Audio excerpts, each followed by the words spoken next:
Okay guys, so this is task 2, part 1, right? This is where we're going to experiment with drawing, right? So when you're actually doing this, right, there are in your workbook 3 pages, all right, available for you to actually go and do sketching. Now, the important thing here, guys, is you need to fill up all 3 pages, right? We are trying to get this done in 1 week. Okay, 1 week's worth of lessons. So you need to be spending your time effectively. You need to be, using the class time. You can't sit there and chat. You can't sit there and just stuff around, right? You need to be doing these drawings, right? So what I'm going to do now is actually show you 5 different techniques for drawing, all right? And try and incorporate these into your sketches, all right? Try and incorporate them on those 3 pages. Right, now the first skill, the first technique is known as cross-hatching, all right? Cross-hatching is basically where you draw a couple of lines, all right, one way, and then you have a couple of lines going the other way.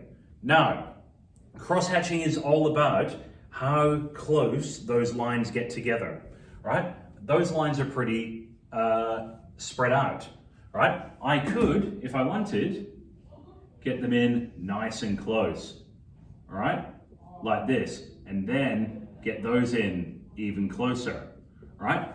To me, that represents darkness better than this one here, right? So cross-hatching is often all about where you place the lines, all right? The closer they're bunched together, the darker they are. The further apart they are, the lighter it is, right? And that's often the way you demonstrate whether an area is dark or whether an area is light when you're doing cross-hatching, all right? So yet again, I could easily just draw a face like this, and I could use cross-hatching just to indicate, all right, where the darkness is. I want this half of the face completely covered in shadow. All right, so I'm using lots of heavy line. All right, there, as I go in, all right, and I want the eyes looking nice and dark. So yet again, I'm throwing in lots of heavy shadow. All right, this is the aim of when we try and draw and when we try and cross-hatch. All right, so that is cross-hatching.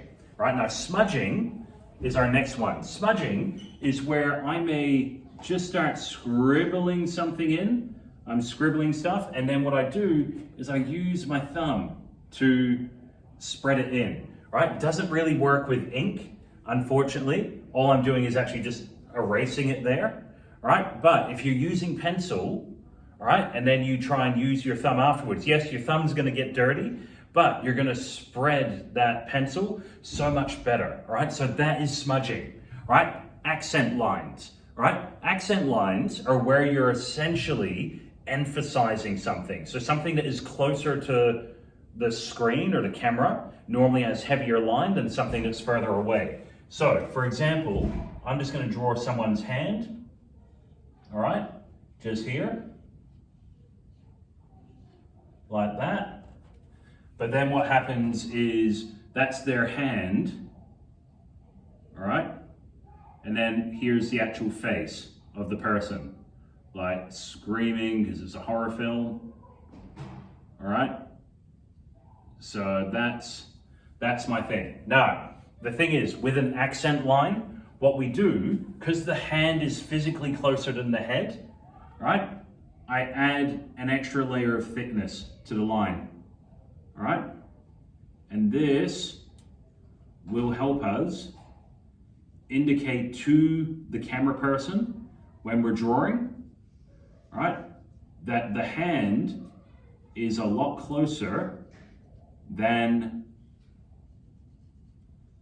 the head, all right? So that's what we do when we're talking about accent lines, all right? Now blending. All right, I'm not really going to be able to do this yet again with what's it called? A whiteboard, but it's similar to cross-hatching and smudging, right? Blending is kind of like where you aim to try and not show the transition between things, all right? So if I were to do the heavy cross-hatching, all right, just here, all right, and then I started spreading out a little bit more and then went back into heavy cross-hatching, all right?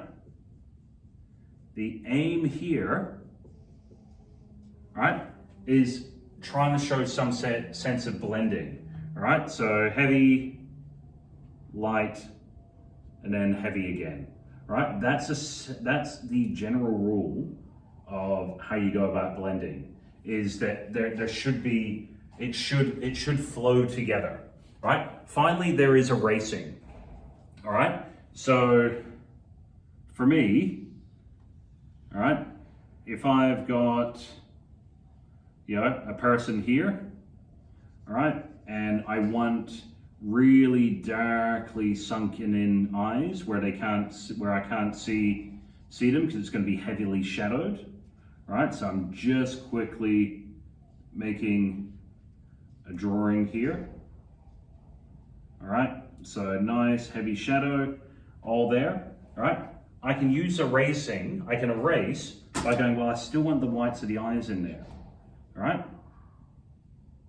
And that's all I've done there, all right? So so erasing is still another technique. You're like, how's erasing drawing? Okay, well, it's part of drawing, right? So there are 5 different examples that you can use for your drawing. So remember, you can sketch. I want you to be sketching things that represent your horror film, all right, in here. So it could be shoes walking along. It could be someone opening the curtains. It could be someone standing there with an axe or whatever you've gone thrown into your film, right? But the important thing that goes into this space is you doing drawings and experimenting with these different types of things.